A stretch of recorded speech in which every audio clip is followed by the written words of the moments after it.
la sécurisation des paiements relatifs au commerce de l'énergie en Afrique de l'Ouest, sujet au cœur d'une réunion des ministres de l'énergie de 6 pays membres de la Communauté économique des États d'Afrique de l'Ouest, CEDEAO, à Abidjan, les 2 et 3 février 2020. Autour du ministre du Pétrole, de l'Énergie et des Énergies renouvelables de Côte d'Ivoire, Abdourahmane Cissé, les délégations de la Guinée, du Mali, de la Sierra Leone, du Libéria et du Burkina Faso. Ce rendez-vous, organisé avec l'appui de la Banque mondiale, arrive après l'adoption en 2018 d'une directive de la CEDEAO sur la sécurisation des échanges transfrontaliers d'électricité dans le cadre du marché régional de l'électricité, mis en place pour sa part il y a 3 ans.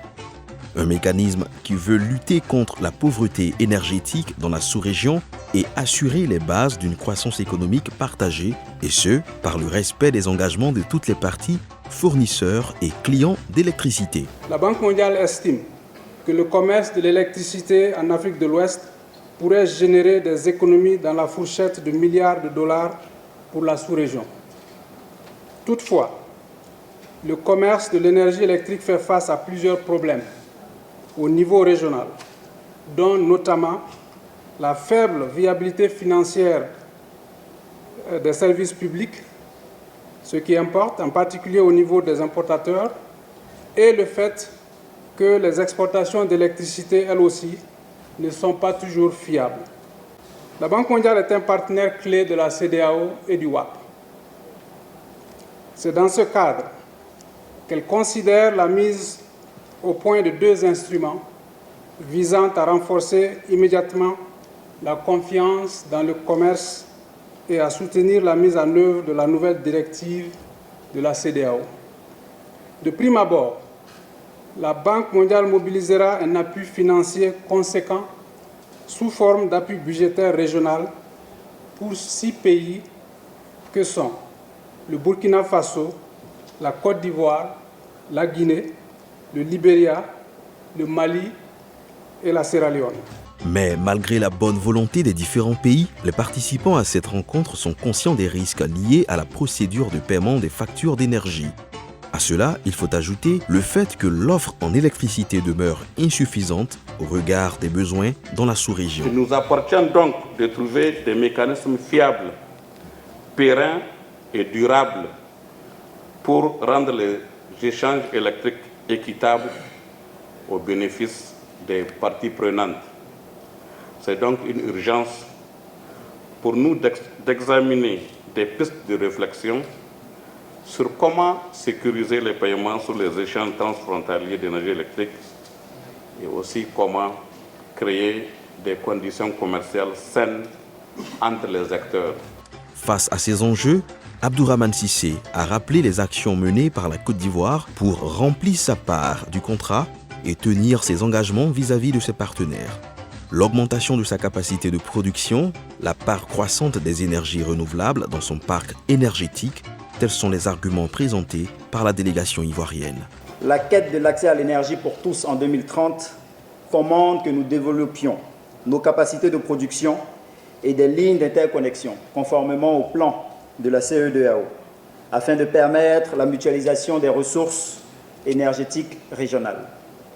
C'est dans cette dynamique que sous la houlette et le leadership de son Excellence M. Alassane Ouattara et la conduite du Premier ministre Amadou Gon Coulibaly, la Côte d'Ivoire s'est fixée comme ambition de faire de notre pays un acteur majeur dans la sous-région. Ainsi, notre capacité de production a augmenté de 60% entre 2011 et 2019 pour atteindre 2229 MW. Cette capacité devrait doubler au cours des prochaines années. La part des énergies renouvelables que nous nous sommes fixés conformément à nos engagements pour la COP 21 se situe à 42%. Par ailleurs, nous exportons environ 11% de la production nationale brute d'électricité vers 6 pays de la CEDEAO, notamment le Ghana, le Togo, le Bénin, le Burkina, le Mali et le Libéria. La Sierra Leone et la Guinée porteront le nombre de ces pays à 8, après la mise en service de la ligne d'interconnexion électrique CLSG, à partir de cette année 2020. Toutefois, Le risque lié au paiement des factures d'énergie est une barrière majeure aux échanges d'énergie électrique au sein de la CEDEAO. Après 2 jours de travaux, les ministres des différents pays présents et leurs experts recommandent la mise en place d'un fonds revolving dédié au marché de l'électricité dans l'espace CEDEAO avec l'appui de la Banque mondiale. Un niveau d'optimisme satisfaisant selon l'ensemble des participants. We expect a lot more from this meeting. The ministers will be signing this agreement today, and then it brings about access to electricity. And as you are aware, the region has, over the past years, been working towards, access of electricity to our environment, the region.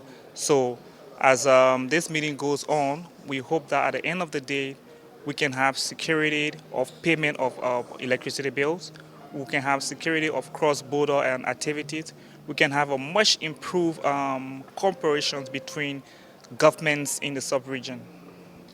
Yesterday we told also about payment which are waiting between Liberia and Côte d'Ivoire. How do you appreciate the relationship between this country? Yeah, there's always room for improvement, and as you are aware, our partners are helping us to draw up a kind of payment mechanism so that what we have already outstanding will be, arranged in a way that both countries can have a better payment understanding and how we're going to pay it in line with that. And then as that is all going on, we have opportunities to better collaborate, talking about the escrow account for payments. So those are all mechanisms put in place to boost the economy of the sector, because once we have electricity flowing, we know definitely that payment will be made in the region we have, what we desire and achieve, as our forefathers have already planned long ago that, this region, we envision electricity surplus, we have a lot of rivers that we can use. So at the end of the day, the payment plan will work effectively as we have proposed in our meeting yesterday. Si vous êtes dans le marché, que vous n'êtes pas rentable financièrement, ça veut dire que vous n'êtes pas à même de payer ce que vous allez acheter. Et si vous n'arrivez pas à payer ce que vous avez acheté, celui qui vous vend ne sera plus en mesure de vous vendre demain. Et il n'y aura pas de marché, ça va s'écrouler. Maintenant, ces mécanismes-là, si nous arrivons à les mettre en œuvre, les sociétés vont être améliorées financièrement et pourront acheter l'énergie et le payer.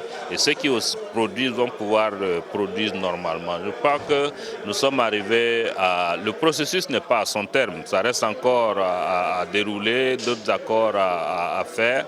Et je pense que ce qui était dévolu à cette réunion des ministres-là, on l'a satisfait pleinement. Je crois que tout le monde est content. La Côte d'Ivoire ambitionne pour sa part de devenir un hub énergétique dans la sous-région.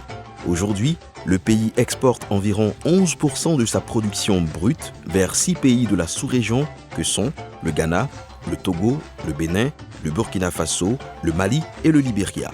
La Sierra Leone et la Guinée compléteront cette liste à la fin 2020 et début 2021 avec la mise en service de la ligne d'interconnexion électrique 225 kV, les reliant à la Côte d'Ivoire. Côte d'Ivoire Énergie, construire la Côte d'Ivoire électrique.